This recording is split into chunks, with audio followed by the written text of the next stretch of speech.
So I just spoke with the receptionist and asked if he could get me a swab before I put my face mask on, because obviously I've got it is dripping down my face. I don't want it to dry, but I also do want to get a test result so that I can have the appropriate antibiotics given to me and not, like I said, needlessly take an ineffective antibiotic or adversely take something that's going to strengthen the staph infection and make it whatever, superbug. I'm not a doctor, okay? I just know that I've taken years to use medicine as my health and avoid antibiotics to try and strengthen my own immune system. So I just trying to do what's best for myself. But also I can't keep treating it at home and ignoring it, because I've had it on my face for 5+ months, constantly on my face. None of my family members have it. No one else in my home has it. My husband and I share a mask. He doesn't have it. It's only my face. I've gone to Shasta Regional Medical a few times for this. Once they called it an abscess. Once they called it a lesion. I do have the test results because I had a doctor print them out for me.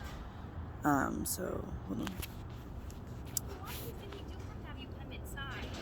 Okay, it's just the problem is that I know that it's already leaking all the staph fluid, and I'm just worried that there won't be more to leak. I've had this staph on my face for 5 months, nonstop. I've taken Bactrim and Keflex for it. Oh, so you're just thinking that it's gonna soak up the fluid that's draining out. I've been using drying like alcohol and stuff on it, and it's just not producing. Okay. But it's also not going away. So that's why I know it's dripping all the way down my chin right now. I know it's a clean result. I just washed my face before I came here. So I'm okay with doing a quick swab on it. Okay, just face mask. Swab, and then you put the mask on afterwards. Okay, so can we if do you're that? good with just doing that, like, is that leaving okay? it off right now, and then we'll just, and if the doctor wants to, a lot of times they don't need to, because if it is MRSA and staph infection, I have a result in September that says that it was highly resistant, or no, not highly resistant, highly treatable. Bactrim should have cured this. It didn't, and that was in September. That's the only medication I've taken. Yes, it was gone for like a couple of weeks. I feel like there's another factor that's making this happen to me constantly. So what we'll do is we'll just go ahead and we'll swab it, and then I just want to get the appropriate antibiotic and all of that stuff, so that way if we do if he's wanting to do a culture, then we have it. So that way we have the liquid. I don't want to have an antibiotic prescribed to me unless I know it's going to be up to the doctor. So and he's usually pretty good about, I mean, they all are about, like, you know, if it's just I've taken a lot of concern to not over antibiotic over. Yeah, I just they're usually okay with it. Because I haven't I live a pretty holistic life, and I don't tend to take a lot of antibiotics. I try to treat myself with medicine and lifestyle. Yeah. So for me, it's really, I want an effective antibiotic, and I don't want to make this a super strain when it's already not. Yeah. You understand? I want to go up the ladder before I get there, you know? And I get it. He could throw me a hardcore antibiotic and say, you know what, we don't even have to worry about it. We know it'll clear it up. Yeah. But I want to do the appropriate ladder so I don't skip steps if this keeps happening. Discuss that with him, okay? Because it's nothing I can do to, like, order anything for you or anything like that.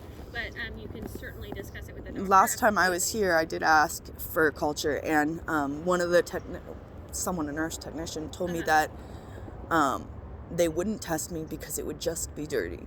And I was like, I just cleaned it. It's dripping down my face. I've been waiting in the waiting room for a few hours. So that's why I went about it this way, to be sure that there would be no dirt in my result. Try to clean it, come here, ask for the swab. Yeah and no. I mean, if there's bacteria in right, that's what I thought. Yeah. There's some bacteria that. I mean, unless you cross-contaminated and got the wet sample and then tried to draw a dry patch of skin that was covered with bacteria and hadn't been cleaned recently. Sure. But aside from that, I mean, even then, like, the chances of that happening. Sorry, I will keep talking up. So I'll have somebody come out and just do a quick swab, and then after they do that, And I'm so sorry, guys. Christmas Eve. I didn't want to spend Christmas like this. It's been 6 months nonstop, you know? Yeah. I've been trying. Yeah. No, I get it. So let's go ahead and do that, and then we'll have you go in, get triage and all that with the mask on and everything. Sound good? Thank you.